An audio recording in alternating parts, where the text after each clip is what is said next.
something a little bit different today. We are having an amazing guest speaker today, Nels Creeman. Did I pronounce your last name right? Yeah, that's as good as I do. Okay, awesome. All right, I had the good fortune to see him perform a month or two ago. He is a world-class juggler and keynote speaker. He is going to do a slightly shortened down version of his amazing act and keynote today. We're gonna juggle in our business, we're gonna have more fun, get more done, make more money, and lots of other cool stuff. All right. Take it away now. All right. Thanks for that enthusiastic welcome. As presenters do feed off of the energy of the audience, so let's do that. And so spontaneous. So actually, you might not know this, I've been using my middle name, Nels Ross, because it is easier to say and to remember. I've been using Nels Ross for performing and speaking for the last few years. So I'm working on some branding issues. Maybe you could use your advice on that. So Nels Ross, part Swedish, part Scottish, part foolish. Like that. Brothers and I were given unusual names. Nels Ross, my younger brother, Lars Brewer, and my older brother, Mike. It's true, you can Google it. But I thought, since there's people here I haven't met before, or I just met, and this is one person I didn't officially meet, if I can shake your hand. Your name again? Oh, that's all right, yeah. What is it? Carmine. Carmine, okay, and I met, I think, everyone else. My last name, I converted to Carmine. Dean. I couldn't remember the first name. Right. Dean, okay, Dean. All right, so I think I have it. And? Selena. Selena, okay, there we go. So I think I've shaken everybody's hand and met everybody now. Gosh, I gotta work on the names though. So, thank you for having me. I thought since most of you I don't know, we'd start with a little something to gain the trust of the audience. Gee whiz, all right. So I need a couple of volunteers. I've been. Okay, off to a good start. You still recovering from the teeth. Oh, never make eye contact. Never smile. Yeah, here we go, there's one. All right, here's two. All right, let's be an equal opportunity offender. Here we go. A female in the room, here we go. So just hold those up high, that's all I need you to do. Okay, now I need 3 volunteers.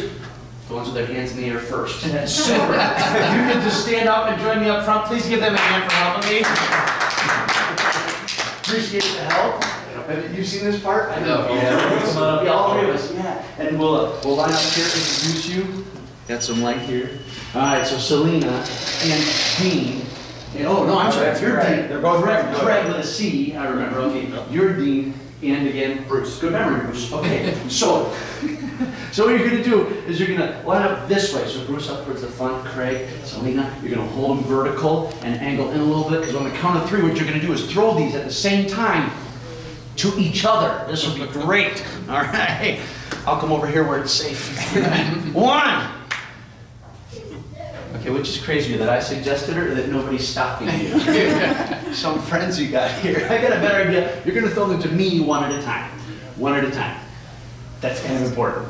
Yeah. Start the game? Yeah, don't tomahawk. No, you'll be last. So 1, 2, 3. And don't tomahawk. Keep it vertical. So what you're going to do is you're just going to bring your hand down, toss it straight through the air like that. So practice throw. Just do 1, 2, 3. There we go. I should probably move this too. Give myself a little more room. All right, so maybe just a small step back. And if this works, I'll juggle. Everybody go nuts. And if it doesn't work, It'll be a short presentation. yeah, there you go. It'll have the same effect. And they can bring the lunches. There we go. We can have lunch early. So, are you people ready?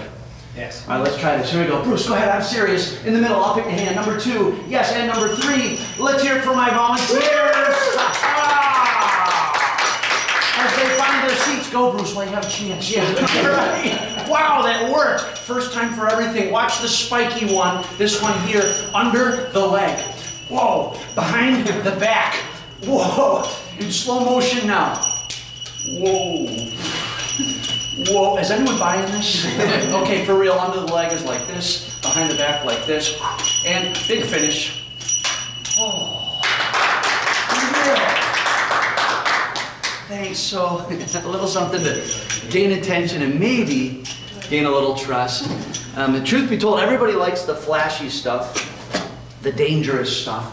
And that is how I got my start, as just as an entertainer. And then quickly married that to my background in education. So a little bit more about that in a bit. But I thought I would, I made a couple of notes. I'm not sure I'm going to use all of them. I probably won't. But why am I here? why am I here? Why am I here? Or for that matter, why am I here? Those are all good questions. Thank you for asking. You know, I was doing some soul searching about a year ago. And I remember my therapist said, Neil, I said, Nels. She said, whatever. It may be that your sole purpose in life is simply to serve as a warning to others. That may be true, or maybe I made that up. But I do like what John Foster Hall said. Old-time radio comedian who was impersonating a preacher at the time. Said, we are all here on earth to do good to others. What on earth the others are here for, I don't know. So there's something to consider. And so I hope this is more than just a hokey pokey. You've probably heard, you know, what if the hokey pokey really was what it's all about? That would be sad. I really mean this to be more than hokey pokey. We are going to focus on humor and play, but all of it for a purpose, and tying in with marketing, sales, customer loyalty, and other things. And so this goes to my vision. I have a vision of a world where people everywhere enjoy life and do good. Enjoy life and do good. Easier said than done. And out of that flows my mission. How many people have seen a piece of art or a sign or something that says, live well, laugh often, love much? Or maybe simply live, laugh, love. Sound familiar? Mm-hmm. Okay, to those three simple yet profound things, I would add a fourth: learn continually. And that's something I'm re-embracing in my own life, which is I'm glad to learn from what you guys have to share and teaming up here. So learn continually. So I decided some time ago, my mission in life is to help as many people as possible live, laugh, love, and learn wholeheartedly. And that pretty much sums up my message. Was that an hour and 15 minutes? It felt really short. Okay. What are we going to do for the next hour? Well, basically we're going to focus on the second L, laughter. Okay, so we're going to focus on that part of it, and I do presentations on the others, but we're going to focus on humor and play and the related thing, laughter. Maybe relieve some stress along the way. Anyone experiences stress? No one? Okay, good. Well, we're off to a good start. Well, ways to build net mirth. I mentioned that was the theme here. Not building net worth, but building net mirth. A word that's not in common use anymore. It means joy. And I think the two can go hand in hand.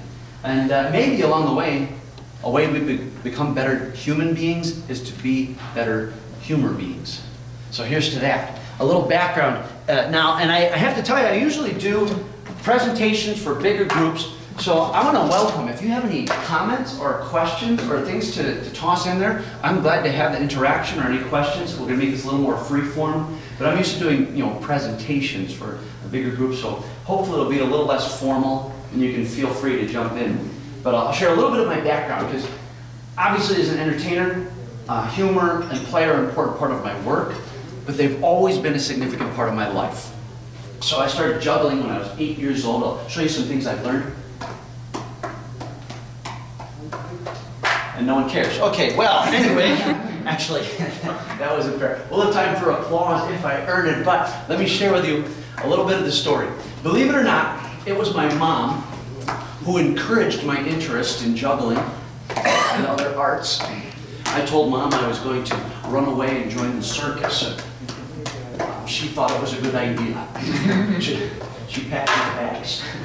But it makes sense when you consider my mom was a mime and a fire eater in her spare time. Some of you think I'm kidding. She really was. And when I was 8 years old, look at that. New trick. You saw it before, behind the back. Oh. Wait, it gets better. Behind the other back. Oh. On a good day, behind both backs. Ooh, okay. I should have warmed up here. No problem. Smooth. And what you just saw reminds me of what my mom used to say. If you can't laugh at yourself, someone will. So, back to the story. When I was 8 years old, Mom brought me to the National Clown Mime Puppet and Dance Ministry Workshop in Washington, D.C. It was called NCMPDMWWDC for short. These are the jokes. Stay with me. That's where I got hooked on juggling. And fast forwarding a few years, clowning, mime, theater, dance, and I really did travel with a circus. But then I went back to school and I worked. I worked really hard. I did. Got my degrees, thank you for that. I got my degrees in mathematics and education. I had every intention of getting a, oh, I already showed you that trick. Intention of getting a legitimate job teaching. I thought I knew what direction I was going. But I don't know what got into my head. One thing led to another. Pretty soon I was married, and my wife insisted that juggling would be more stable employment. Actually, no, my wife and my mom were two people who encouraged me in this. It's my mother-in-law who clipped out job openings from the newspaper, which would be really funny if it weren't true. But there's a little bit of my background. The canned version, but now big finish. Grand finale. Ooh, finally. Oh.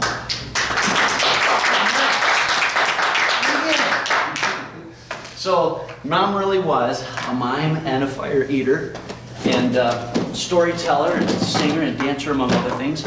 I really did travel with a circus when I was 20, and I got involved in entertainment at a school.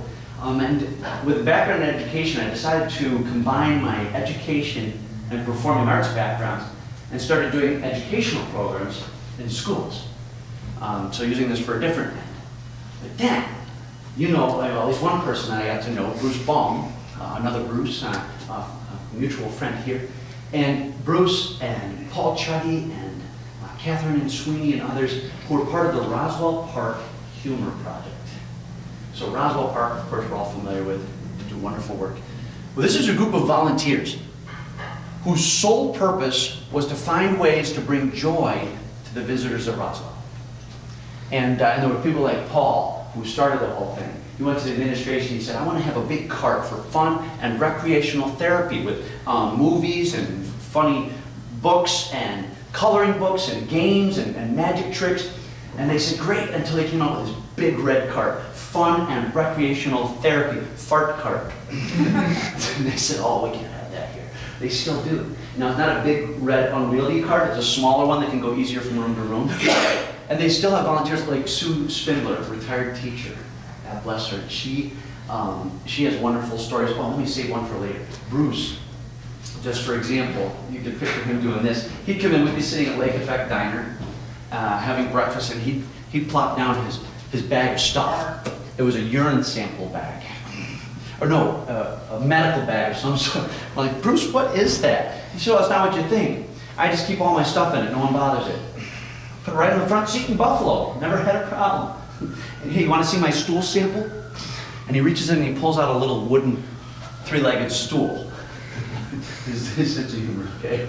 But Sue, and these were people that helped teach the Professional Humor Development Day that we put on at Buff State, teaching about humor and play.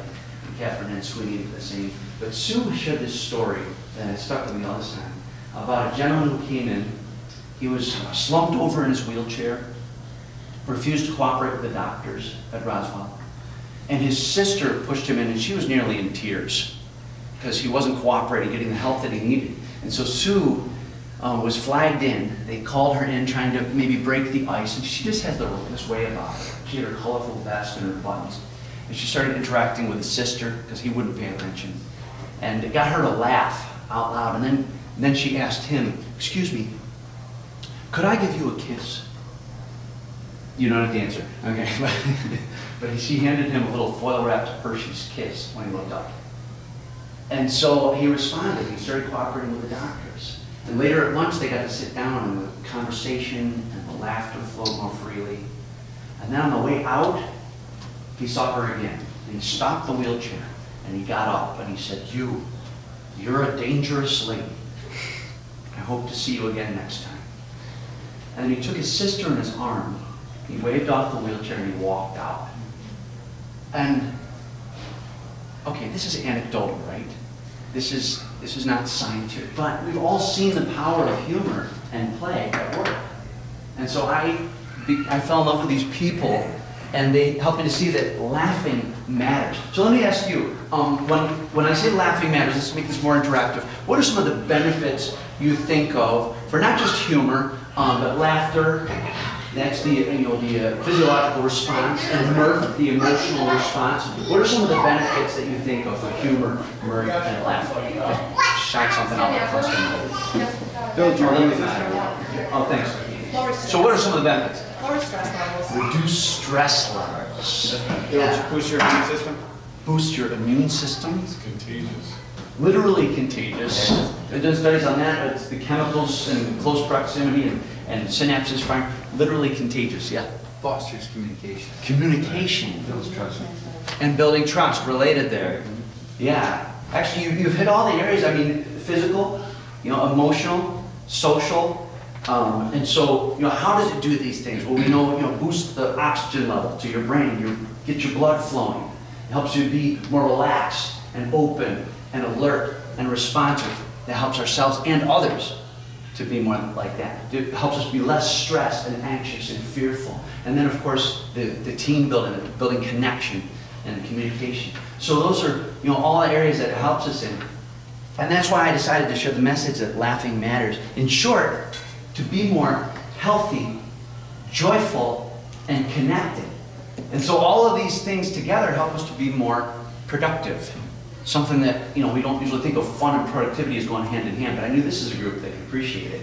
Having done painting and car racing and zip lining and things like that. So if life must be lived as play, I'm getting ahead of myself. If you don't mind, like you have a choice, I'll share a little bit about the philosophy of humor. And you just mentioned the word philosophy. Some eyes will glaze over like so many Timbits. But stay with me, I think you'll appreciate this. So looking at very philosophical and spiritual traditions, Plato said life must be lived as play. A crazy concept. Life must be lived as play. What would you expect from a guy named Plato? Now, we all know life is about more than fun and games, but play is too. If you look at history, scientists, inventors, artists, engineers, others have always been ones to play. So that's something to absorb. But Aristotle said pleasure in the job puts perfection in the work. Not just hard work or knowledge or learning, but pleasure in the job puts perfection in the work. So our question is, what's my pleasure? What's my joy? Why do I do? What are those moments that make me go, yeah, that's why I do this? You were mentioning something earlier, recognizing when you help people with communication, how it helps them to have better relationships with their family. So that's why. That's one of the whys. So then we have, in the Jewish tradition, I was told the Talmud says we'll be called to account. Not only for the wrong that we've done, but for all the permitted pleasures we failed to enjoy during our lifetime. Of course, that begs the question, what are permitted pleasures? And that's a different seminar? Different seminar. Okay, so moving on.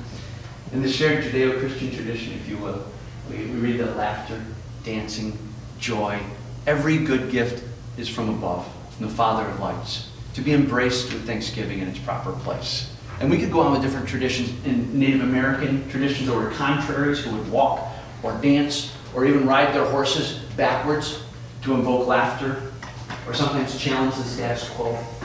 It's like some comedians you might know, as Shakespeare wrote, jesters do oft prove prophets. But I'll close with this for philosophy. A Buddhist recitation that says in part, we vow to bring joy to one person in the morning. To ease the pain, can you relate? To ease the pain of one person in the afternoon. We know that the happiness of others is our own happiness. And we vow to practice joy on the path of service. To practice joy on the path of service. I love that phrase. So we'll come back to that, but if life must be lived as play, and we wanted to make this interactive, we're going to play a little bit here. For the limited time frame, I made an executive decision, instead of bringing up juggling balls, which is one thing that we talked about a possibility of, I have here something to start us off with, focus. These are peacock feathers, and some people use them for decoration. This one's a little beat up, some of them I've had for a while. I use these in large group presentations, but what I use these for is teaching balance and focus. two important things in juggling and in life. So what you do is you look at the top of the feather, they call that the eye of the feather, and you keep your eye on the eye, you put it on your flat hand, and you balance on your flat hand. You put it on your hand, you let go, and it falls. I know, not very exciting, but it gets better. If you move your hand under the feather wherever it goes, okay, you can keep it straight up and down. So here's what we're going to do. I have a few challenges for you. Gee, I hope I have enough feathers. Oh yeah, got about 100 of okay, that should be enough. So there's a bunch of naked peacocks running around, that's true. I will pass these out for one per person. And a quick challenge for you. First, just to take it and enjoy it. And they're all different, of course. Some of them are curvy, some of them are straight, some of them are fluffy, others not. So, whoops, they're all different, but they should work. All right. And I'll have you take these, and you're going to want to stand up for this. Find your own space. You might want to push in your chairs a little bit. I got a couple challenges for you. But it's really all guys, we have about this big open space over focus. Oh yeah, absolutely. Use the space. And then if we're all in it, then Laura can video us all together. Oh yeah, sure. We'll use the space. So give yourself a little bit of elbow room. And here's level 1. Balancing on one arm, one hand. Nice, all right. Yep, you gotta chase it around, yeah. And the more you focus on the top and adjust quickly when you see the movement, the faster you can keep it straight up and down, the more successful. So that's level 1. Now, level 2. You ever try brushing your teeth or writing with your non-dominant hand? Tricky, but anything you do that develops ambidexterity can help you with music and sports and other things. It develops right and left brain. So try it on your other hand, your non-dominant hand. It's going to be a little harder. And this time, see if you can stand in one place without moving your feet. So you got to really move your hand quickly to adjust in order to stand in one place. Oh, okay, it's getting a little harder now. Now, to make it even harder, level 3 on the back of your hand, but this time, shift your focus to the bottom of the feather. Try looking at the very bottom of the feather where it touches your hand, and see if you can balance it looking at the bottom. Go ahead. Oh, a lot harder. Okay, oh, a little more movement. Oh, feathers are falling. People are trying. Yeah, a lot harder. Now shift your focus back to the top, but we'll make it even harder. Level 4 on one finger. And yet, keeping your focus on the top, you can notice the movement much more quickly. So, an obvious question, is it better to look down or up? Yeah, so does it matter where we focus, what we focus on? Absolutely, in marketing and life, etc. But humor helps us to shift our focus. So here's level 4. Level 5, this is a tough one. Start on one hand, look down, switch hands, look back up. You gotta shift your focus back up. Look down, switch hands, look back up. And that shift is key. Sometimes you do have to focus on the nitty-gritty, looking down, making sure your hand is underneath, but you have to shift your focus back up to the target, to the goal. There it is. Yeah, looking good. That's nice. Level 5. The feathers are falling. That's not an easy one. You can do level 6 on your elbow, or level 7 on your shoulder. We'll go right to 8 for time's sake. Try looking at a spot directly over your head. Now you have to be able to tip your head back a little bit for this one, but looking directly over your head, not out in front of you. If you put it on your chin and it falls forward immediately, you haven't found the balance point yet. You've got to have it directly over your head to the point where it almost looks like, even further, to the point where it looks like it's going to fall backwards. Once you find the balance point, you don't have to move very much. Once you find that balance point with just a little shift of hips, I gotta be careful how I say that. Okay, shift of hips, you can move left, right, forward, back, and balance it on your chin or on your nose, level 9, or other places. This is great. You look ridiculous. I love it. This is awesome. So there's a little balance activity. If you could bring those back, we'll find your seats again. And there's a lot of great lessons that we can learn from juggling, including, focus, and the idea of, how do you keep all the balls in the air? There's a lot of things that, actually some ideas that separate that I probably don't. You should. Yeah. And some things that I probably, that's just water, good. Some things that I probably won't get to today, but there's a lot of great lessons I've learned from juggling. For example, people think you've got to, keep a lot of things, when you're keeping a lot of things in the air, you've got to be able to focus on all of them. Actually, you don't. You have in your mind the big picture, but you're really only focusing on one thing at a time. As the ball goes through the air, I'm watching the trajectory, watching the peak, and I'm really only focusing on one thing at a time, even if it's for a split second when I'm juggling 5 and they're all flying through the air. Really only, that's all we can do. The studies on, you don't truly multitask you know, you background task and you switch tasks. You don't truly multitask, so those kind of things. But it's all about, as we said in a word, it's all about focus. Let me just switch this around. I'll try this and see if it works with this feather. Sometimes it works, sometimes it doesn't. If you can maintain a positive focus, sometimes, yeah, things do get out of balance. We've all had those experiences. But if you can maintain a positive focus, sometimes you can accomplish what might have seemed impossible. Whew, how's that? So it really is all about focus, and humor has a way of shifting our focus. So we talked about philosophy, okay. Now a little bit about the science of humor. The scientific study of these things, humor and play, it's really a more recent phenomenon. I mean, the idea has been known for thousands of years. You know, Shakespeare wrote about it too. Frame your mind to mirth and merriment, which bar 1,000 harms and lengthen life. But the science of humor is kind of new. Now, I'm curious, how many people have heard of the author or writer Norman Cousins? He was a journalist as well. Ah, a couple people. Okay, well, in a group this small, that's awesome. So a lot of people have not. I think he should be given more credit. His name should be out there. Norman Cousins wrote a book that got the ball rolling on a lot of this. He wrote Anatomy of an Illness as Perceived by the Patient. Anatomy of an Illness. And he wrote about, get this, he wrote about how he fully recovered from an incurable disease. Did you catch that? A disease that the doctors at the time described as progressive and incurable. Translation, sorry. Well, he refused to believe it. And the media made it out like he laughed himself to wellness. And it's not the whole story. It was about the power of positive emotions and a whole range of things, humor and play and faith and hope and love and cheer. But part of his self-prescribed treatment plan was a daily dose of humor. So funny books and television, and he loved the Marx Brothers, old black and whites. And they weren't the only pranksters in this story. Tina Garris, have you ever had her in here? Gosh, she's a nurse. You might know Tina too. I don't know, mutual friend of Bruce. But she shares a story about Norman Cousins, how he filled his urine sample cup with apple juice. And when the nurse came in, she said, "That's cloudy, isn't it?" He said, "Oh, you're right. I should put that through again." And disgusting anecdotes aside, I'm glad you appreciate that. Whether or not you laugh or not is not the point. Him having a sense of humor and genuine belly laughter, or what he coined the term inner jogging.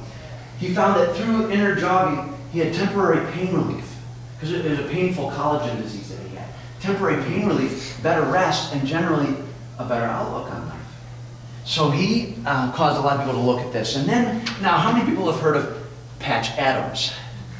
Okay, yeah, all the hand, no? Okay, good, you nodded, okay. So if you haven't heard of Patch Adams, this movie came out in the 1980s. I recommend seeing it, not a blockbuster film, but a good story about a person who believed in the healing power of humor. Now, it might have been a while, so maybe you don't remember the details. Robin Williams played the part of Patch Adams. Okay, and Patch decided that he wanted to help people, he wanted to become a doctor. He went to medical school. I went back and watched the movie again, and I not only paid attention, I wrote down some of the lines from the movie that reflect the real Adams philosophy. Get this, he said, "What's the difference between a doctor and a scientist? People. We have to learn to treat the patient as well as the disease." And isn't that what you want to do in sales or marketing or business? Treat the patient, not just the disease or the problems. He also said, our job is to increase health. That means improving the quality of life, not just delaying death. Can you see some parallels there? Maybe people you help with your marketing, not just delaying death, improving the quality of life. He also said this, you treat a disease, actually he said this in court. He ended up going to court to fight for his right to finish school because the dean of the school wanted him out. Didn't like his antics. He was always joking around with people in an effort to build bridges and just open the door, the possibility for healing with some of his patients who, like that guy slumped over in the wheelchair, weren't open to it. Well, in court he said this, you treat a disease, you win, you lose. You treat a person, I guarantee you win, no matter what the outcome. I think that's true. And I almost didn't share this example, because we all know Robin. Robin sadly is gone. And that's, that's proof that humor is not a cure-all. Even as someone who presents these things, I don't believe humor is a cure-all, a panacea. There's a whole host of things that support us. We'll get into that. But, it's true that even the doctor needs medicine, right? And we need more than just that. Well, fortunately, Patch is still around. And he's still making waves, doing controversial things. You can kind of learn about his ongoing mission to bring fun, friendship, and the joy of service in healthcare, or to keep it in healthcare. So patchadams.org if you're curious what things he's doing now. And there's that phrase again, the joy of service. Because truly in serving others, we do find that pleasure, that joy ourselves. And so now, Patch Adams, Norman Cousins and others, they've really caused some waves, and now there's the International Society for Humor Studies, or ISH. Not to be confused with ISIS, that's a whole other story. And then there's the Association for Applied and Therapeutic Humor, or ATH. Not very good acronyms, but I think they can use help with their marketing. We had the idea to start the Humor and Health Association. Haha. No, stay with me. Okay. So that was our idea. But what they found applies not just to healthcare, to education, to business, and so on. Oh, and I wrote this down recently. I read, besides having better health, research has shown that people who have a sense of humor experience less stress, anxiety, and depression. Duh. Right? Like we need studies to tell us that. But basically, it's been described as having shock absorbers on a car. Okay, it doesn't make the road less bumpy, it makes the ride smoother. And does it add years to your life? There's debate about this. Studies on longevity, actually. There's debate about that. Because we want it. We want to believe that it makes us live longer. Does it add years to your life? Who cares if it adds life to your years? I love what Steve Wilson said, founder of the World Laughter Tour. I wouldn't want people to laugh just to avoid dying, because sooner or later they'll be disappointed. So there you have it. So any questions at this point? A little philosophy, a little science of humor. Any ideas that pop into your head, or quick comments? Yeah, because what I do, I get to know people as well as their problem. Get to know people as well as their problems. Yeah. I mean, that's the ultimate in the selling area. And sales too. Yeah. Yeah. To know the real needs. Yeah. Mm-hmm. Yeah. Yeah. Great. That will be posted on my blog. All right. All right. Well, that's cool. Anyone else? We have a morning huddle or morning staff meeting every morning at the beginning of every day, and we ask a series of questions. And I think, one of the ideas I got was, what are you going to play today? You don't make play a focus at all, and we totally should. Yeah. We talk about what's working and what needs improvement, but we don't talk about fun. What are we going to do today that's fun? And yet you do it. See, but you do it with the car racing and the zip lining and all that stuff. Right, but that's special. that's not every day. That's not every day in the Sure. office. Right, it is a mindset. And humor is a mindset too. Absolutely. It's interesting, fun and productivity. There's a great book. Matt Weinstein wrote a book, what's the title again? Managing to Have Fun. You could read that title two ways. Yeah, we managed to have fun. Or, yeah, we managed to have fun. And he gives examples. There's actually hundreds of great anecdotal examples, okay? But if you want ideas for how even one person can make a difference, he gives examples of how, like, you can use fun as a goal. You know what? If we meet this sales goal, we're going to all go do this.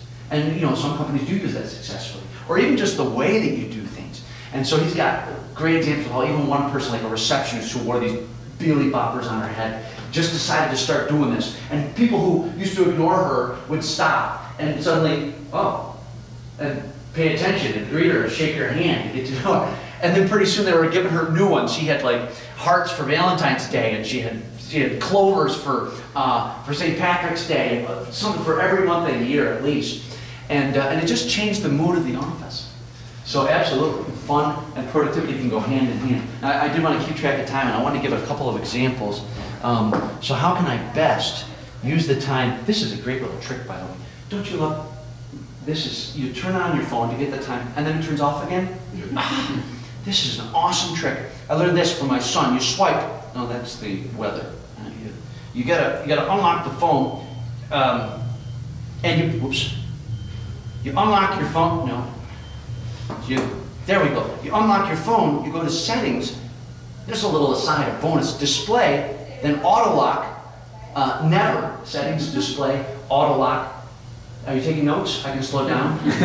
Right, then you go to utilities, and then app box, it's an application of app box, and you gotta dismiss the ad, you swipe up, put it in airplane mode, I'm sorry, airplane mode, and then you click clock, and then you have a clock. Man, that is so much more convenient than when everyone had watches. Remember those days? I just wish I could attach, oh you do, look at that. Wish I could attach it somewhere, then it'd be perfect. But, now, see that whole little bit came out of wanting to actually have a clock that would stay on. But that just came from a playful approach to things. And just to give another example here, you know, I like this example because it's visual. Do we tend to see drops or bounces? Problems or possibilities? Obstacles or opportunities? And it depends on both our state of mind, as was mentioned, and our stress levels. Anyone experience stress? Now let's get that out of the way, right? And stress is not all bad. We know about eustress now. He's not putting it down. He's not. I am there. I am there right now. There's eustress, E-U-S-T-R-E-S-S, which is good. You know, motivates us to get out of bed or to get that, you know, report in on time. But then there's distress when it turns to hostility or anxiety or bitterness, and that's when, you know, we can shift our focus. You know, I'm going to put music on for this too. I'm going to put a little music on and have a little fun and do a demonstration on being resilient. So let's see if this works. I put it on earlier. I think it just turned itself off. Okay, here we go. We'll try this. A little music. And 4. Actually, that's a good place for wow. Yeah, let's try it again. Okay, not 3, but 4. Wow. Yes, all right, here it goes. I didn't warm up with this, but we'll try. A really good juggler can do this and even look away. Just thought I'd mention that. No, you have to keep your eyes on. Whoa, okay. That was close. Almost dropped one. Oh, great. They're broken. No, actually, they're not broken. You might have caught on. Woo! Not even that one. They're not drops. What are they? They're bounces. Thank you. You're catching on. It's all how you look at it. Speaking of which, that's 4. Would you like to see 8? Yeah. Okay, then cross your eyes. All right, here we go. Big trick coming up. That was it, the big trick. Whoa. Oh no, not again.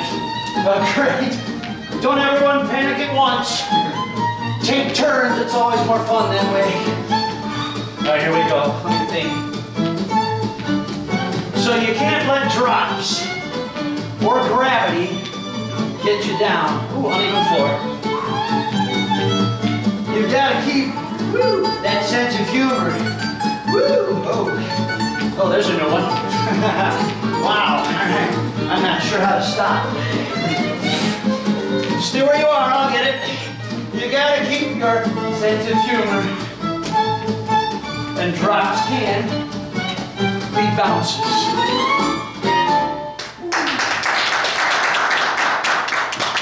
I want to offer to be your manager on America's Got Talent. Oh, all right. Sign right there, please. I've been meaning to. Thank you, I appreciate that. So, you know, again, just like the little bit with the phone there, that came, all those things, all those patterns came out of sometimes accidents that happen in rehearsals or even in shows.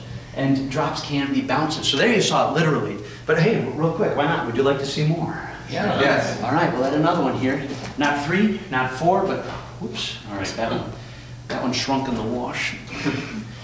This one, not 3, not 4, but 5 years of training and practice for this. On your mark, get set, go. A little late there, we'll try that all together. All right, thank you, Seth.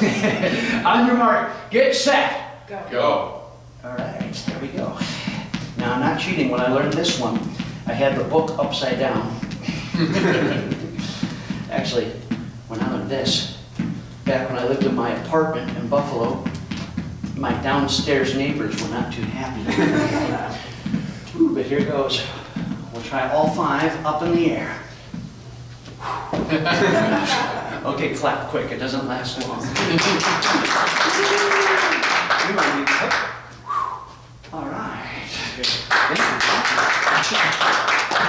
So drowsy can be bounces. It is how we look at it. And we talked about stress. We talked about, and stress is a consequence, right? And you've all seen the models, attitude, behavior, consequence, that the consequences we see in our lives come from our behaviors, which in turn start with our attitudes, or going deeper, our beliefs. So we've seen models like that. So you have attitudes, influence behaviors, but behavior can influence attitude as well.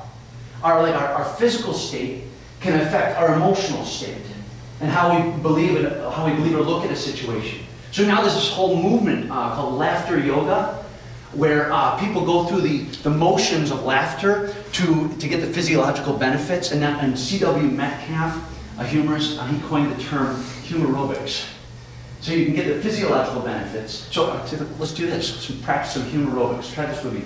If you relax, try taking a deep breath. Everybody sit up straight. Take a deep breath.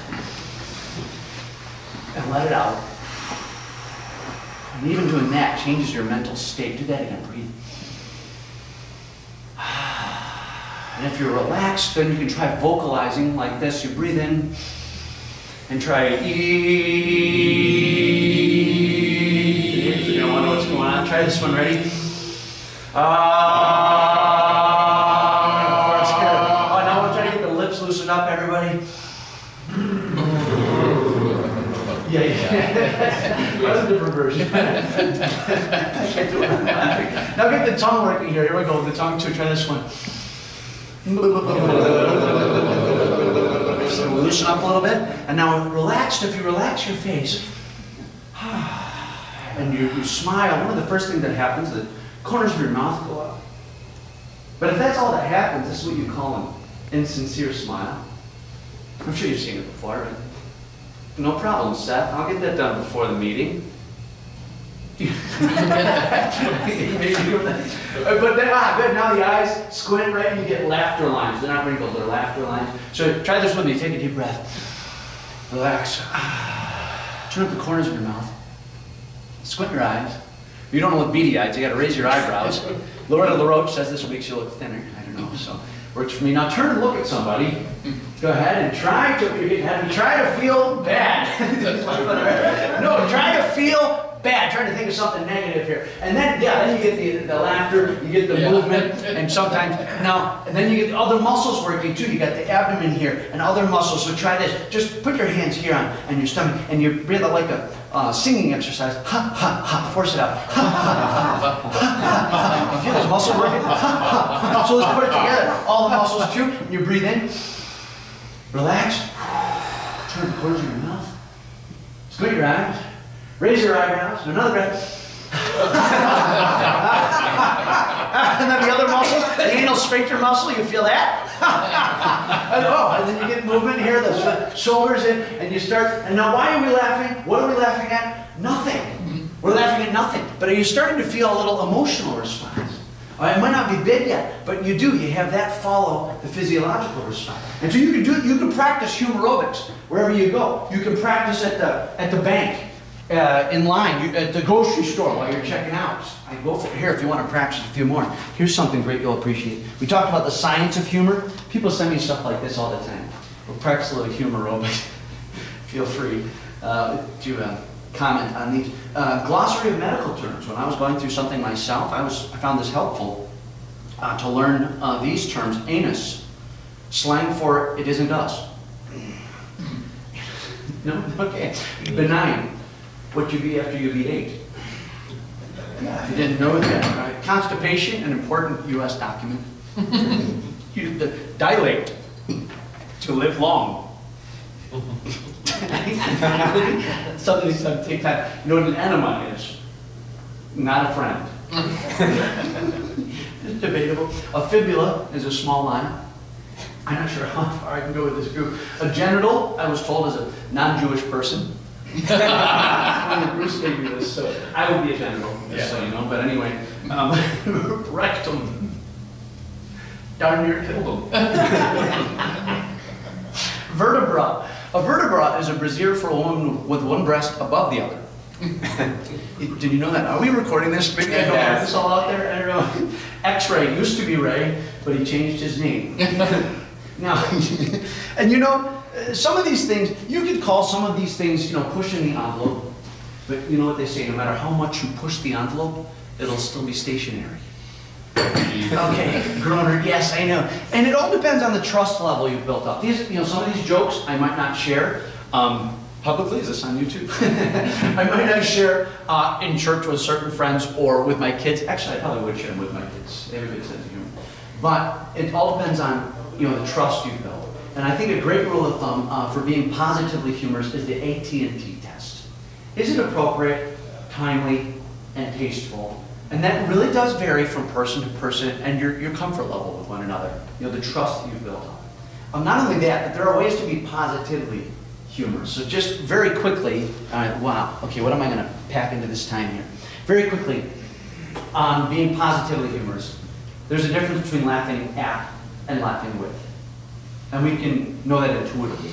But humor, think about this, the same tool can put down or uplift, depending on how it's used. It can be sarcastic or supportive. Humor, I should say humor and play can exclude or include. You know, single out a certain person or people group or include in universal foibles. The same tool, humor, can produce stress or reduce stress, depending on how it's used. Is this to abuse or amuse? So these are just some guidelines, and I can send this along with top 10 ways to build net mirth, things that I gained from seminars and books and others, some practical things that I really hope will help you. I can send it via email so that it's easier to discard if it's not your thing. Because I recognize this isn't everyone's thing, but I do have some practical things that you can have in a handout called Top 10 Ways to Build Net Mirth, along with some humor resources at injest.com, I-N-J-E-S-T, that's my website, with a J like a jester, as in fun, or in a playful way. Injest.com/humor, there's a bunch of resources. And that will be on the handout that I provide as well. We had talked about your split test of juggling instruction. Oh yeah. Do you have time to get to that? I would love to do that. I'm thinking, no, I could describe it briefly, but we won't have time to do it because I want to get something in that I think everyone will really appreciate. Okay. And I'm thinking next time or another time, because there's a lot more we could share on these things. If we had time to talk about Southwest Airlines. Pioneered fun in the air, okay? At a time, now others have followed suit, mind you. You've seen the humorous in-flight videos and stuff that about safety. Well, they pioneered fun in the air, and mind you, this was at a time when every airline was in the red or going bankrupt except for Southwest. Okay, so keep that in mind. And there's studies on that stuff. And then we could talk about Pike Place Fish Market, fish philosophy you might have heard of. Bruce might have shared on that. You could do a whole presentation on just that. I could recommend people, or I could come back with something like that if you're interested. Ben and Jerry's have a joy committee whose sole purpose is to find ways to bring joy, like the Roswell Park Humor Project, but to find joy for their employees. So there's lots of examples we could give, but in short, what do I have time for here? Okay, could share some stories. I have to say that because that could take time. We do some more juggling tricks. All right, yes, I do. I want to close with one final stunt and a couple of final thoughts before I do that. So, what now? If you believe any of this crap that I'm sharing with you, I'm dishing out. But now, okay, I know nothing. I know very little, I should say, about marketing. We talk about lead capture and lead magnets and ROI. I know that one I know. And ROI and traffic conversion. Okay, so when he said, when you mentioned lead capture, all I could think of was when I'm chasing after my dog. Okay, I wish I had a lead magnet. I'm saying my name. That's an idea, isn't it? And traffic conversion for me would be teaching people how to merge properly. It's a zipper. Sorry, that's a pet peeve, but along with losing the dog. But here's the point. I know nothing about marketing. I'm terrible at business. I'll admit that right up front. My business acumen, it stinks. I'll admit, I'm not the funniest comedian, the most eloquent speaker. I'm not the greatest juggler. But I made a vow to practice joy on the path of service. And I've been doing this full time, and I've made a pretty good living. Now imagine if I could learn some things about marketing. What a difference that would make. So the point is, it's a synergy, right? We all learn from each other. That's why I treat it with groups like this. So how do we build our HQ? We all know our IQ, intelligence quotient, right? Or we know about that. We know maybe you have an MQ test. I don't know, marketing quotient. But there's an idea, MQ. Yeah. But what about our HQ, our humor quotient? Well, first is just looking around. Funny things are everywhere. Who said that? From there to here, from here to there, funny things are everywhere? Dr. Seuss. Yeah. Who said this? A little nonsense now and then is relished by the wisest men. King Solomon in Ecclesiastes, what? Oh, you're right. Willy Wonka in the Chocolate Factory. So you look around, and it is everywhere, and I could give examples of that, but since we are going to wrap up, here's what I'm going to do. 2 thoughts that might seem in opposition to each other. And one final stunt. 2 thoughts. Is laughter the best medicine? I would say no. Even as someone who promotes humor, that might seem like an odd thing coming from me. I would say no. Because the more we look at the studies even on humor and mirth and laughter as they relate to longevity and connection and things like that, we find that the ancient proverb, a joyful heart is good medicine, makes more sense. It's an inner joy. It's a state of the heart that goes deeper than laughter. It's about things, you know what? Here's what I'm going to do. I'm going to set up my final stunt, so this makes sense visually as well. One final stunt, attempting to juggle 3 different and dangerous objects. No, don't try to stop me. It's a little early for that yet. I got to set it up still. 3 dangerous objects. And this. Okay, you saw at the beginning the first object, you saw the pointy stick of doom. Okay, it's a garden weasel. Pointy stick of doom sounded more impressive than garden weasel, but that's the first. The second dangerous object, this razor sharp grill fork. Yeah, razor sharp. You can, okay, Craig's not buying it. And then, the third dangerous object is this. Oh, my marbles. I thought I lost those. Now, here we go. This apple. Yeah, it gets better. I'm going to juggle the apple for all of you without a safety sticker. No, that might be going too far. But as I'm juggling, attempt to catch this in one hand, this in the other hand, while they're all flying through the air. Catch the apple. On the end of, you know what? Let's keep the ending for a surprise. Yeah, catch there. Okay. You won't see that coming. But here's the rest of it. I'll be on top of my. I didn't expect that on the carpet. All right. I'm okay. Thanks for your concern. Fix this. I can fix anything with duct tape. Yeah, really, I can. You can see my other car. The side view mirror saved myself $150. And this is going to save my life. Don't we all feel much safer now? You're within range. Here's the rest of it. I have here a cylinder, 3 flat boards, and 4 metal cups. Put the cups on, that's a nice sound. Put the cups on the board on the cups. Hopefully nothing will slide anywhere. That's why I have these sandpaper grippy strips from the Home Depot. Safety first. Put the whole thing on top of the cylinder, then stand on top, rock back and forth, and juggle. You might be wondering why. So am I at this point. All right, I'm starting to rethink my career. You know what? I mentioned earlier, we build our lives on more than just laughter, per se, right? It is, in part, having a sense of humor, but also a sense of purpose and connectedness, the supportive social network, and our beliefs, foundational beliefs. I don't mind telling you, my faith informs my vision, my mission, and all of this. What it means to live, laugh, love, and learn wholeheartedly. And so we do need things like fun, and fulfilling work, and family and friends, and faith. So we need these things. These are the things we build our lives. The point is, humor and play are tools that can help us in all these areas, even in serious things like work and relationships and, yeah, faith. We need to be able to laugh at ourselves and with others. And so what I'm going to do is attempt this. You know, I usually do this with help from the audience. And why not? Let's do it the fun way. We had some helpers earlier, but, oh, so people haven't been up here yet. Oh, trying not to make eye contact and thinking, not me, maybe? Yes, okay, you're off the hook. All right, so sometimes we can tell, no, not today, not today. Actually, I don't mind doing it this way, since most of you have already been up here. I'm going to try this the more exciting way for you, and actually the harder way for me. I will attempt this without assistance. I will attempt this without a net.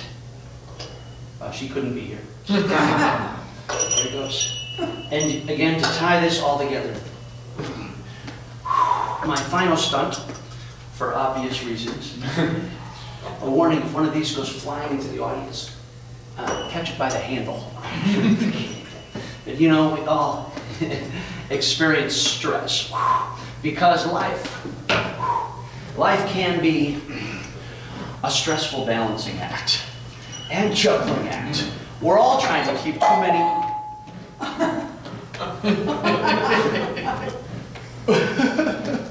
Oh, okay. Was that mine? Yeah. All right. You know what? Let's leave that there, and that's okay. Leave that there, and I'll clean my pants later. Oh, you too, huh? So life can be a stressful juggling act, but balance, or I should say humor and play, can help us to maintain balance, even when the task before us seems impossible. Oh, but you can help me out. Ready, everyone? Put your hands in front of you. Yes, hands not like this. He's gonna like this. That's an interesting difference there. All right, so no, just pat your tables. It's called a drum roll. Seth had it earlier. Oh, I feel the love. I feel the suspense. And if you enjoyed this, you can clap, cheer, go nuts, right? About. Ooh. Oh, let's see. Should I mess up again to make it look hard? Hey Seth, are you busy right now? Oh, thank you. Just throw it. I'm kidding! Oh, wow. Keep going. Actually, you know, hold on a second. Sometimes jugglers do mess up on purpose, so it looks good when it works. Not buying it. Okay. Do one more time. Drum roll, please. All right, and the hard part. Watch the apple. Here goes. 1, 2, 3.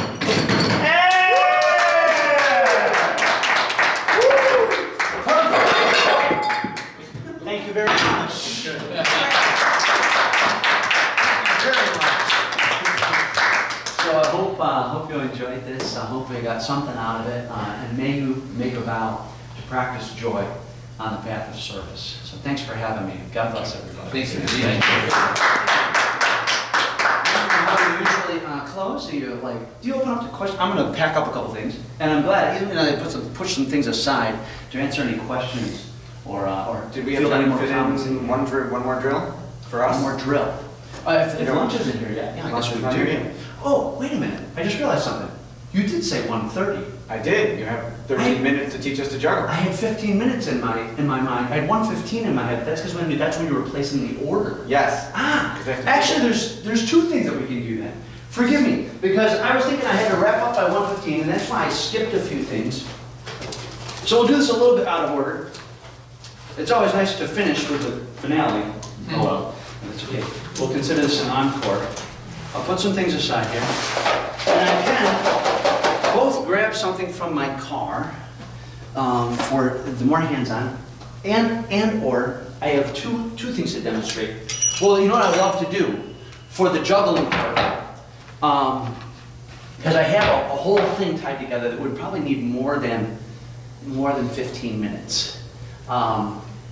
So to introduce with scarves instead of the balls is one thing that we can do. And some lessons we can learn from that. And I can share a couple things, a couple of funny stories I think you might appreciate, and maybe one other quick routine if I have time for that. So there's a couple things we can tie in here as I move things off to the side. All right, so we mentioned question. Oh, and because I was rushing, this is great, I have all this freedom now. All right, because I rushed things, I left out the second thought, the thing that seems at opposition. I mentioned, the question, is laughter the best medicine? And I think that's stretching it a bit. The best medicine? No, it's marketing, right? But a final word I'll share with you here. Silly. Silly. If you look at the word silly in the dictionary, you find it actually comes from the Old English, sailig, S-A-E-L-I-G. This is true, you can look it up. And you know what it means? The word silly actually means prosperous, happy, and blessed. Isn't that interesting? How do we go from prosperous, happy, and blessed to, that's just silly, that's senseless, that's foolish, don't pay attention? I don't know, the history of words, they change, meanings change over time. But maybe we've lost a little bit of the positive sense of silliness. Again, more than laughter, it's the humor, the purpose, the connection, and the beliefs. It all has together. So that was the final word that they seem in opposition. I said, laughter is not the best medicine, yet we need to be silly. But there's a meaning to that. So let me do this. I will go grab something from my car. And I'll share a quick story as soon as I get back in. You're still here. That's a good sign. All right. So first, a quick story. This is just one of the things that I glossed over on the positive use of humor and play, and where this comes from, what humor and play can do for us. It can reduce stress. We covered that one pretty well. Promote wellness. Balance negative experiences. And here's an example of that. My brother and I, the younger brother and I, were sharing a ride home from a family wedding. And we were the only two in the car. Lars, that really was his name. I mentioned that earlier. And my brother, my older brother, Mike, and my mom were in the car behind us. And Mom wondering, what in the world is going on up there as we're swerving back and forth. And, well, here's what happened. I was really upset about something. And when I thought back on this, I literally could not remember for the life of me what I was so upset about. But I remember what happened next.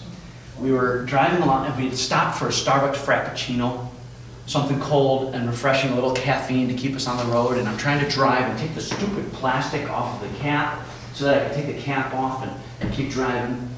And so I handed it to my brother. I said, can you take that off for me? He said, sure. He took off the plastic and the cap, set it back down on top, and handed the Frappuccino to me. I said, thanks. And I shook it up and down, thinking you'd only take off the plastic. I shook it up and down, and in that one motion, emptied the entire contents on his side of the car. It was in the window, it was in the vents. Every time we turned on the air, ooh, French vanilla, which was fine until it started to curdle. But most of it was in his lap. All right, and now being upset at the time, selfish person we could be when we're like that, my first thought was, I just wasted $1.99. I was going to drink that. My life is so terrible, right? Focused on me. I realized I should apologize to my brother. I knew I should, but before I could say anything, when I processed that, my brother, his response to me, no joke, was, that was impressive. And I laughed too, and I'm like, what are you talking about? He said again, that was impressive. And being an engineer by trade, he went into some explanation about Newton's first law of motion and how I used inertia to overcome the vacuum in the bottle and emptied it more effectively than if I'd actually poured it upside down over his lap. And he was serious. And by that time I was laughing, and the stress melted away. And when I reminded my brother of this later, he's like, oh yeah, I remember that.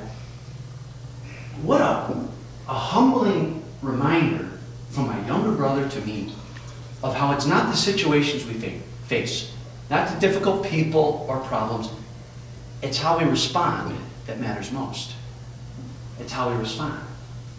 And so now, when something goes wrong, we can just look at each other, shrug, and say, "Frap happens." Yeah, thank you. Okay, so it's all about focus. And back to that, we started with that, with the feathers, but now I have these. Now the juggling balls, we really do need more time, and I was going to give you a great challenge of that, and there's a whole other set of lessons I think we can learn from the ball juggling, and that experiment I wanted to do. These are a fantastic effort and focus, and a good stepping stone toward that. So here's how these work. This is the idea behind juggling. You saw it with the juggling balls, you saw it with garden weasels and so on. These are great because they float slowly to the ground. So a lot easier to learn than with other things. But notice the pattern. Left, right, to 2 targets. Okay? That'll come back. 2 targets, not one. Not a circle like you see in the cartoons thrown to the top and around. So we're going to start with this. We'll pass out scarves. Helpful to have 3 different colors. So just grab 3 and pass them on, I guess. Here we go. Helps to have 3 different colors so you can you can track when they're going back and forth from hand to hand. And I'll teach you quickly how juggling works. So you're going to want to stand up and push your chair, but you can do it right at the table. So in fact, you can take two and set up just out in front of you here like this. Just try this over the table in front of you. Just go like this, just to avoid the coffee or the drinks. Okay, that's just to make sure gravity is working wherever you're standing. Oh yeah, go ahead, you can do that again. Do that until the novelty wears off.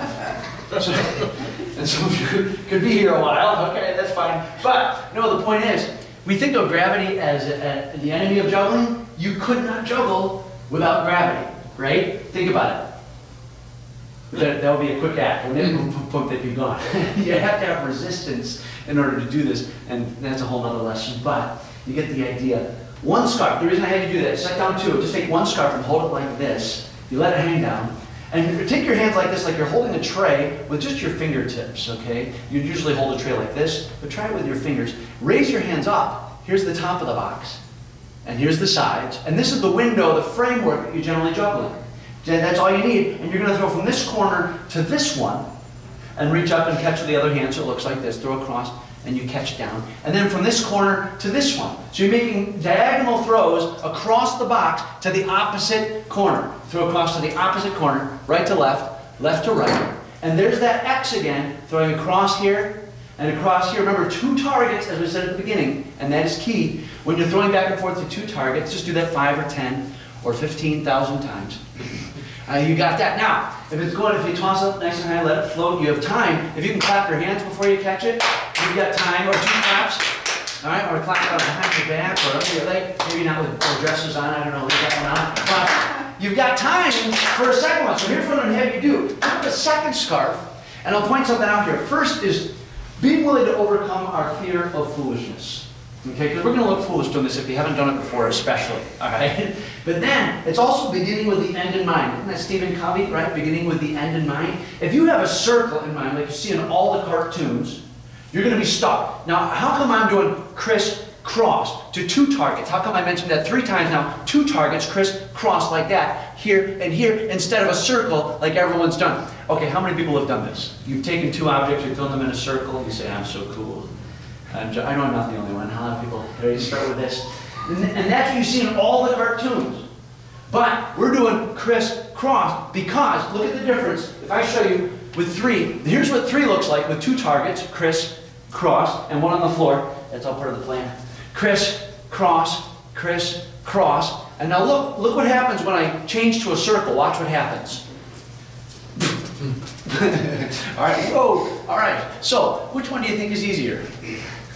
Crisscross. So beginning with the right end in mind is really helpful. We're going to start with this one. You're going to throw 1 here, and then 1 here, and they should end up in opposite hands. So you actually go right, left, right, or throw, exchange, catch. You're exchanging the one in the air for the one in your hand. You want the scarf to go to the opposite hand, so throw, exchange, and then worry about the second catch. Throw, exchange, catch. So try that a few times, and there's some things that happen inevitably in every group, and I sit here again.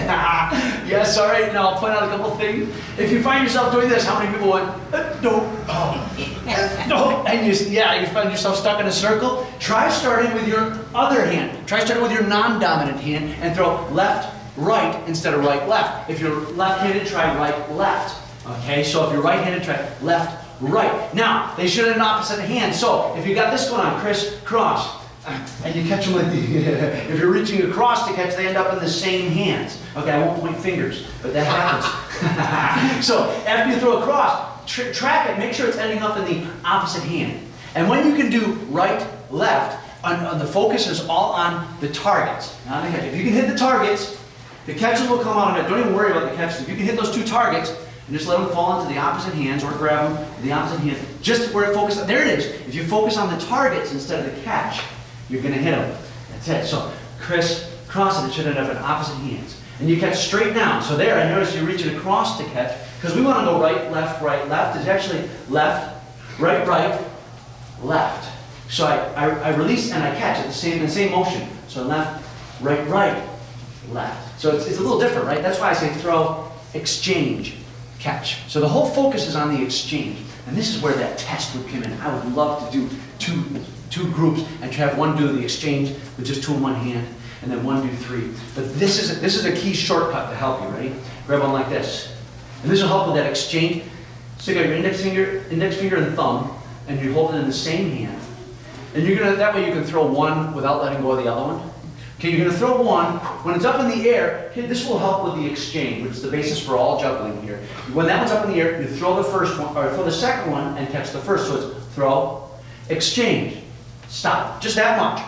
Throw, exchange, stop. You got to throw one without letting go of the other, and then the other one, and then exchange and stop. So try it. Do two in one hand. You're not even using the other hand. Throw, exchange, stop. You can try putting one behind your back or whatever. Yeah, good, good. And then when you can do one exchange, throw, exchange, exchange, stop. Try two. It's like this. Throw, exchange, exchange, stop. And I guarantee anyone that can do just that much, 3 throws. 1, 2, 3. With a catch in between you. Throw, exchange, exchange. If you can just do that much, I guarantee anyone that can do that can learn to juggle 4. I mean, can learn to juggle 3 back and forth from hand. So try that on the right hand. Throw one and then the other. Throw, exchange, stop. Try it in the other hand. Yeah, all right. Now, quick question. Okay, having done all this is something I wasn't planning to do. I'm just curious. How many people think with a little bit of practice, what I just did there, throw, exchange, stop, or even 3 throws, 1, 2, 3. How many people think with a bit of practice you could do that? Show of hands, seriously. Okay, how many people think with the same amount of practice that you could do this? Show of hands. Fewer hands, okay. Well, first of all, I'll remind you, Abraham Lincoln, I think it was, who said, if you think you can, or you think you can't, you're right. But not only that, because juggling has a way of revealing our assumptions, our beliefs that can limit us. Not only that, but I'm going to tell you this might blow your mind. Okay, maybe it'll be more like a... But anyway, this is actually easier. Learning juggling 3 is actually easier than doing 2 in one hand. Okay? You thought you could do 2 in one hand, but you couldn't do 3. Look, if I do 2 in one hand, left, left, left, left, I have no time to rest, no time to correct, and there's very little room for error because they can get tangled together like that. But watch now, if I use my both hands, watch my left hand. Left, left, left. Each hand is working half as hard and has time to rest and to correct, and there's more room in the pattern, more room for error. So 3, while it's slightly more complex, is actually easier than juggling 2 in one hand. So I just tricked you because you know you can do this. And you know you can do this with a bit of practice. Now you should know that you can do this. But here's how you do it. Ready? The last thing we'll do. You hold 2 in one hand and 1 in the other. And these are important things to remember. So repeat after me, class. Start with the hand that has 2. Start with the hand that has 2. I have you say that out loud because some of you in your excitement are going to go, it's not working. You got to start with a hand that has 2 and help me out. Everyone say, throw 1 at a time. So that's why I had to do this thing here, but instead of doing right, we're gonna alternate sides, say alternate sides. And if you have those three things working, start with the hand as 2, throw one at a time, and back to the crisscross that we were doing before. Just keep alternating sides, right, left. That's how you juggle. So again, start with the hand as 2, throw one at a time. I'm gonna do crisscross, just like before, crisscross. But before that second one comes down, what do you think I'm gonna do with the third one? Yeah, that's the hardest part of getting rid of that third one. So even if you just do right, left, and don't catch the last one, try to get all 3 up in the air. Left, left, if you start with your left hand, or since you have 2 in your right, try right, left. Just get all 3 alternating sides. Make sure your hands take turns though. There it is. Yeah, now notice how you end up with 2 on the other side. So now you can keep it there, and you can do left, left. So if you start with your right hand, right, left, then try starting with your other hand, right, left. Yeah, now put 2 in your left, and try starting with your left hand. So you can start right, left. And after you do that a few times, just a few times, right, and left, try it just a few times. Eventually you'll get it where you catch all 3. And then, what happens magically, at some point you hit that magic number 4. I found that anyone that can get to 4 throws, 1, 2, 3, 4. Just crisscross, it's just crisscross over and over. Criss-cross, don't stop. Criss-cross, keep going. Criss-cross, that's all juggling is. And I found that anyone that can get to 4 throws can learn to keep it going because it's just a matter of setting goals. But try to at least right, and then left. And if at any time you get confused or frustrated with this, go back to the 2 in one hand, and if you practice just that one thing on both sides, I guarantee that'll make you a better juggler faster than anything else I could come up with. That's amazing. Have you done this before? Oh, yeah, that was awesome. Keep it going. Whoa. Yeah, that 2 in one hand, right. Now try 2 in the other hand, because you can tell your right hand, yes, that's your dominant hand. Yup. So work on your non-dominant hand. Yeah. And then try alternating sides, right, left. After you do that on both sides a few times, when you're ready, go back to 3, and it'll start to click. A little bit of a workout. Yeah. I'm going to look around and see if I have any pointers I can give you to take it to the next level. Cool.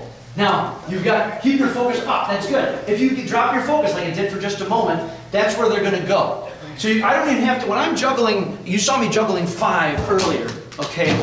When I'm juggling 5, I can't even see my hands. I'm looking up here. That was a bad start, all right? I can't even see my hands, so how is it that I can catch them? Not because I'm great at making catches, because I wasn't that great at baseball or sports. I was one of these kids that had to work hard at it. The only reason I'm catching consistently is I've worked on throwing consistently to the same 2 targets. But I can't even see my hands. So you can keep your focus up and still do this. Try it a couple more times. Keep your focus up, not down on the floor, whatever happens. Even if it gets down out of sight, you can still grab it at your feet. Just aim for those 2 targets. Because I think what's happening here, just from watching people, sometimes you can tell when somebody's focused on the catch, they're worried about the drop, instead of focusing on the throw, on the goal. If you're worried about the drop, what could go wrong? That's when you drop your focus. But if you focus on the targets, 1, 2, 1, 2, the catches come easier and easier. So don't worry about the drop, just focus on the targets.